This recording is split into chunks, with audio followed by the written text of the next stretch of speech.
Weapon Field 2.0 is now here. This is the first major patch since Christmas, and it's packed full to the brim with exciting content. This video will serve as a basic overview of the update so that you know what changes are to be expected when you next boot due process. First, we're going to cover the all weapons category. So this is changes that affects all weapons, not just particular ones. So in here we have recoil patterns. Weapons now have actual recoil patterns to them. Some are aggressive, some are less aggressive, but overall they feel rewarding once you master them. They also have new animations to go along with this. The recoil isn't tied to the animation, nor is the animation tied to the recoil, so that is going to take some getting used to, but overall I think it's a good change in the right direction. And when the developers decide to put more emphasis on recoil as well as the animation, we'll definitely see some changes over time. There have been some changed brace animations on some weapons. So for instance, for the tub and the AK, you now have C-clamping, which is where your character, when bracing, will put their thumb sort of in a C-clamp position over the rifle or the weapon. This looks funny in some weapons, especially the tub, but on others, whether it's the AK, it looks pretty fine. And we move over to shotguns. These are arguably the biggest changes with the weapons. So now they've changed the spread pattern from an X to a triangle shape. This is going to help you land a few more pellets, should I say. But in practice, it doesn't feel like it's worked the same. Doesn't feel like an overall buff. They have also removed a primary shotgun from each faction. So Argus now has 2, as the defenders now have 3. You can now rack weapons, the shotguns, when they are braced. This is a change that I think a lot welcome. We'll remember when you used to be able to shoot someone and then you'd have to rack the shotgun, but you couldn't stay in brace. Oftentimes it would get you killed because you couldn't follow up.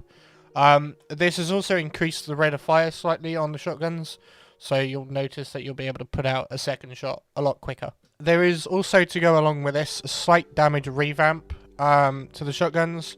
You get more damage point blank, so barrel stuffing is an actual technique now. But in terms of how they feel in game, shotguns, I feel, though more consistent in hitting shots, they don't reward in too many one-shot kills, which is very frustrating, and I do hope it is looked at with actual data rather than just player feel. I'll go over some unique changes as well. NAC 11 now has the penetration value the same as the Morp, so yeah, it's going to be fun. It's a C-store weapon now, I think, even more, being able to just pen through the walls. And they also removed the damage dropper from the NAC. This is something that I think is going to bring the NAC up, because before it was looked at like kind of, it's an alright weapon. Now with the no damage drop off, it is definitely going to sail. The GAT-9 and the LS-45 have a rate of fire decrease by 5% roughly, according to the dev post. In practice, I do notice it more with the GAT-9 because it used to be just a spammy weapon. Now it's less so spammy. It does kind of change the damage numbers in terms of DPS, but overall they are supposed to be secondaries, they are not primaries, so I can understand the change in this. And then to go on and finish the unique changes for weapons, we have the sniper rifles, so the Saber and Morp. They now have idle sway for ADS when you are in that state for a short period of time. I've not really had too much experience with this. It has put me off, kind of, but you're not really designed just to sit there and wait for someone just to rush you, basically. Now we get into some other changes. Lights off, or as it is known as just power off, has now been changed, so it's pitch black, other than for some natural lighting through windows. That is more of a factory thing.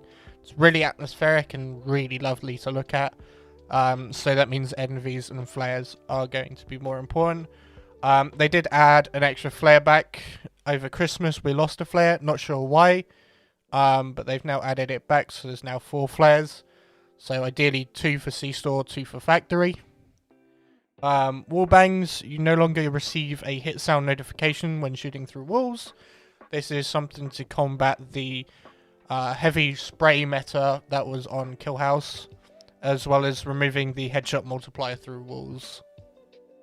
Matchmaking received some changes as well. You can now queue ranked when in a casual match. This is something the developers are trying to push to get more people to play ranked. Though in my opinion, we need some sort of reward for it. So customization kind of needs to come soon in for that, I think. But to go along with that, you now get casual match consolidation. This is basically so if some people leave the match for ranked, it's going to attempt to put 2 casual matches together to balance that out. You've now got they changed how you party for queuing. So before everyone needed to ready up, now only just click go and you're queuing. This is something that I think a lot of people need to get used to, but overall I think it's better for parties that know what they're doing. Ranked matches will now have a ready function. F5 is the ready up key, so this is similar to things like CSGO, League of Legends, Smite, pretty much any game that has some sort of pop-up to indicate that you've got a match ready and waiting. This is just to accept so that you don't basically get AFK queues. And now you can also vote kick players who are not within your party. So if you've got someone who's a random and he's being a little toxic or he's kind of just trolling and throwing the game, you can now vote to kick, whereas before you couldn't. And this led to some very frustrating moments. I certainly came across it when playing, so this is a good change overall. There are some in-game changes as well to note. Drawings will now show who drew them, so if I was to draw on a map and someone hovered over it, it would show that I drew it. You can now vote up or down on those drawings as well, so adds another layer of communication for those that don't have microphones or don't communicate in-game. It's going to help those guys out. And you can also now mute player drawing, so if you've got someone who's spam drawing on a map useless crap or just drawing fallacies or just being annoying, you can mute those drawings so you don't have to deal with them. Overall, I think this change is needed, especially for content creators like myself. You know, I stream the game, and sometimes I do have to look at what people draw, and it's not very stream friendly, so I do take the time to remove it, but oftentimes they just keep drawing it, so I kind of have to spend the game not in a map, which is kind of horrible. It's worse when you've died early on the round, and so have they, and they're just sitting there spam drawing this stuff, so it's a very welcome change, to say the least.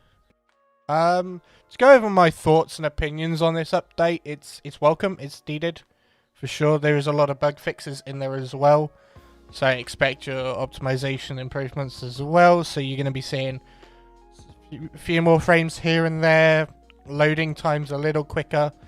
A lot of the annoying bugs was ironed out with this update as well. So overall, for a quality of life thing, the update's been fantastic. In terms of content, obviously nothing new was added, but there were some changes to pre-existing systems. So now we've actually got recoil to learn rather than just spray and pray. You can no longer just brace people from across the map. Let's be fair, that's what happened. It was frustrating because you couldn't exactly play around that, so to speak. So seeing that change is really good. There's more emphasis on aiming down sights now, because bracing, you just can't do it across the map. To say that this is going to impact the meta, definitely. Lights is going to be more valuable. Defenders are going to want to hold on to that. And as attackers, you want to keep your NVs. You don't want to lose them, because playing without NVs on a night map when the defenders have the night vision and the flares, you know, it's going to be a very tough battle, to say the least. In terms of weapon balance, I think overall weapons are still the same. You know, you'll still be picking AP, you'll still be picking KR. Obviously there are some weapons hit more than others, But again, you've just got to kind of wave through those first few games and get through that tough period. Some players are going to need to adjust. Others that have been playing the game for a while will kind of understand and accept this update. Overall, it's better for game health, I think, as well as just generalness of the game. The developers seem keen that the update's going to bring back players, which is going to be good. But yeah, I think this is definitely the start of a good year. Roadmap is constantly being updated as well, which is fantastic. So yeah, this update is definitely one to try. They have been teasing the new tile set, so I am expecting to see that as well within a couple weeks, which means we've had the span of 2 really big updates to the game at the start of the year. We're only February, we've still got time left in the year to go. So yeah, definitely worth the check. But yeah, so this has been my overview of Weaponfield 2.0. I hope you guys have enjoyed it. Leave a like and put a comment below saying your favourite part about the update, what you hope to see. Yeah, so peace.